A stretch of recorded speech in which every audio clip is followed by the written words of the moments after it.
इस वीडियो में हम डिस्कस करेंगे पर्सनल लोन के बारे में कि पर्सनल लोन क्या है। पर्सनल लोन एक अनसिक्योर्ड लोन होता है जो डिफरेंट पर्पसेस के लिए लिया जाता है, जैसे कि ट्रैवलिंग के लिए, वेडिंग के लिए या फिर किसी पर्सनल पर्पस के लिए। पर्सनल लोन बैंक और एनबीएफसी प्रोवाइड करते हैं एक फिक्स टाइम के लिए। लोन कितने टाइप के होते हैं? तो बेसिकली लोन दो टाइप के होते हैं, एक secure and second is unsecured. Secure loan वो होता है जहां पे एक सिक्योरिटी देनी पड़ती है, for example home loan. Unsecure loan वो होता है जहां पे कोई सिक्योरिटी नहीं देनी होती, for example personal loan. Applicant personal loan कहाँ से ले सकते हैं? एप्लीकेंट पर्सनल लोन ले सकते हैं बैंक से या फिर एनबीएफसी से। एनबीएफसी ये बेसिकली आरबीआई से गवर्न कंपनी होती हैं, जैसे कि आदित्य बिरला या इंडिया बुल्स। पर्सनल लोन के लिए कौन एलिजिबल हो सकता है? कोई भी सैलरीड पर्सन पर्सनल लोन के लिए एलिजिबल हो सकता है, जबकि self employed person business loan ले सकते हैं, ना कि पर्सनल लोन। पर्सनल लोन का एलिजिबिलिटी क्राइटेरिया क्या है?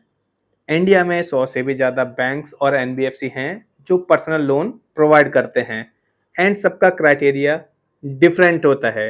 हालांकि ये कुछ जनरल क्राइटेरिया हैं, जैसे कि एप्लीकेंट एक सैलरीड पर्सन होना चाहिए, एप्लीकेंट का सिबिल स्कोर 700 या इससे ज़्यादा होना चाहिए, एप्लीकेंट की मंथली नेट सैलरी 25,000 या इससे ज़्यादा होनी चाहिए, एप्लीकेंट की एज 21 ईयर से 60 ईयर्स के बीच होनी चाहिए, एप्लीकेंट को करंट कंपनी में जॉब करते हुए 6 मंथ हो जाने चाहिए, एंड टोटल एक्सपीरियंस 2 ईयर से ज़्यादा होना चाहिए। एप्लीकेंट एक ऐसी कंपनी में जॉब करता हो जो कि 3 ईयर्स या इससे ज़्यादा पुरानी है, और एप्लीकेंट की सैलरी जो है वो उसके अकाउंट में ही ट्रांसफ़र होना चाहिए। अगर ये डिस्कस क्राइटेरिया मैट होता है तो एप्लीकेंट मैक्सिमम बैंक से लोन लेने के लिए एलिजिबल हो जाएगा, और एप्लीकेंट को कम रेट ऑफ इंटरेस्ट पर लोन मिलेगा। एप्लीकेंट को मैक्सिमम लोन अमाउंट मिल सकता है अगर ये क्राइटेरिया मैट करता है तो। और अगर ये क्राइटेरिया मैट नहीं होता तो एप्लीकेंट बस कुछ ही बैंक या एनबीएफसी के लिए ही एलिजिबल हो पाएगा।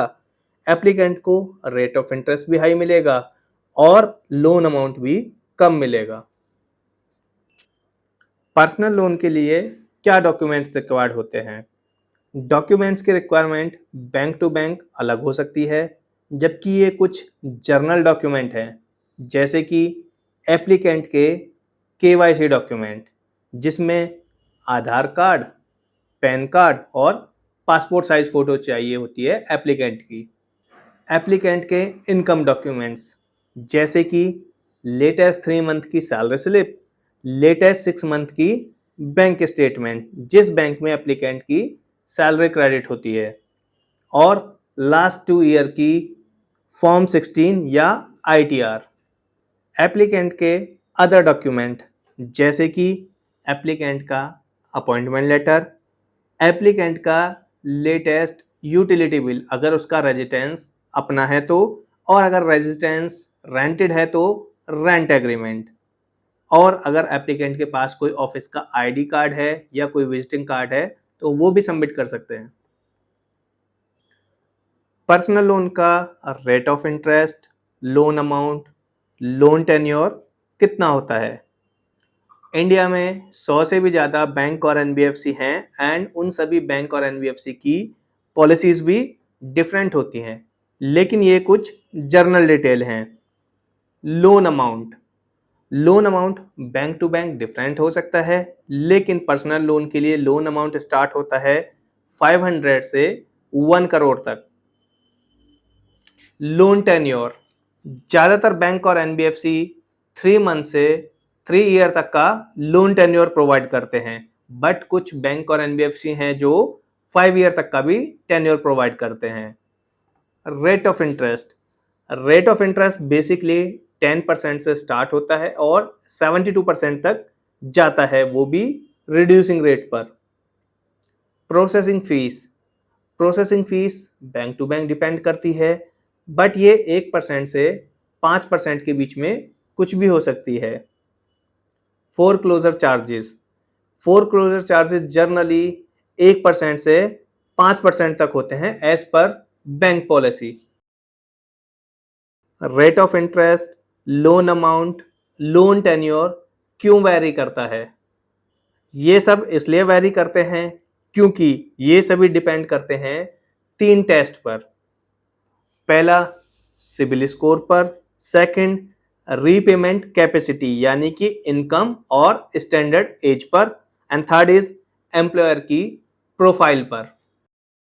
लो रेट ऑफ इंटरेस्ट और हाई लोन अमाउंट तब मिलेगा जब सिबिल स्कोर 700 या इससे ज़्यादा हो, नेट सैलरी 25,000 पर मंथ या इससे ज़्यादा हो, एज अगर 25 ईयर से 55 ईयर्स के बीच में है, और एम्प्लॉयर कंपनी एक लिस्टेड कंपनी है। High rate of interest, low loan amount कब मिलेगा?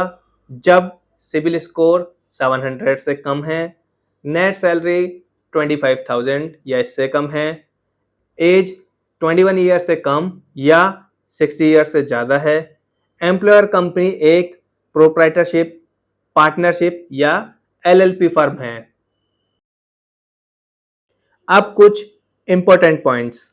क्या सभी बैंक सारे एप्लीकेंट्स को पर्सनल लोन प्रोवाइड करते हैं? तो इसका आंसर है नहीं। सभी बैंक या एनबीएफसी की कुछ नेगेटिव प्रोफाइल होती है एंड वो उस नेगेटिव प्रोफाइल को लोन प्रोवाइड नहीं करते। क्या मिनिमम 25,000 सैलरी होना जरूरी है सभी बैंक या एनबीएफसी के लिए? तो इसका आंसर है नहीं। 25,000 केवल एक बेसिक क्राइटेरिया है, जबकि कुछ एनबीएफसी 12,000 की नेट सैलरी पर भी लोन प्रोवाइड करते हैं। क्या सभी बैंक सभी लोकेशन पर पर्सनल लोन प्रोवाइड कराते हैं? तो इसका आंसर है नहीं। सभी बैंक या एनबीएफसी सभी लोकेशंस पर पर्सनल लोन प्रोवाइड नहीं कराते। कुछ ही एनबीएफसी हैं जो पैन इंडिया कंसिडर करती हैं। क्या कैश सैलरी पर पर्सनल लोन मिल सकता है? तो इसका आंसर है नहीं।